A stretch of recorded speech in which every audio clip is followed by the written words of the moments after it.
കോൺഗ്രസ് നേതാവും DCC ട്രഷററുമായ NM വിജയന്റെ ആത്മഹത്യയിൽ സമഗ്ര അന്വേഷണം നടത്തണമെന്ന് CPM.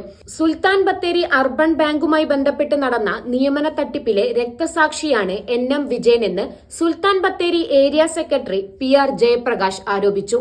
അദ്ദേഹത്തെ പോലുള്ള ഒരു പൊതുപ്രവർത്തകൻ ആത്മഹത്യ ചെയ്യുമ്പോൾ കാരണം പൊതുസമൂഹത്തെ ബോധ്യപ്പെടുത്താൻ തയ്യാറാവണമെന്നും അദ്ദേഹത്തിന്റേതായ ഒരു ആത്മഹത്യാക്കുറിപ്പ് ഉണ്ടാവുമെന്നും സംശയിക്കുന്നതായും ഉണ്ടെങ്കിൽ അത് പുറത്തു വരണമെന്നും അദ്ദേഹം പറഞ്ഞു. അതുമായി ബന്ധപ്പെട്ടുകൊണ്ട് പരാതി DCC പ്രസിഡന്റിന് നൽകിയത് മാധ്യമങ്ങളോട് പുറത്തു വന്നിരുന്നു.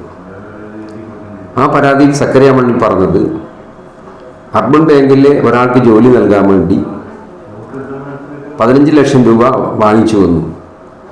അതിൽ 10 ലക്ഷം രൂപ IC ബാലകൃഷ്ണന് നൽകിയിരുന്നു.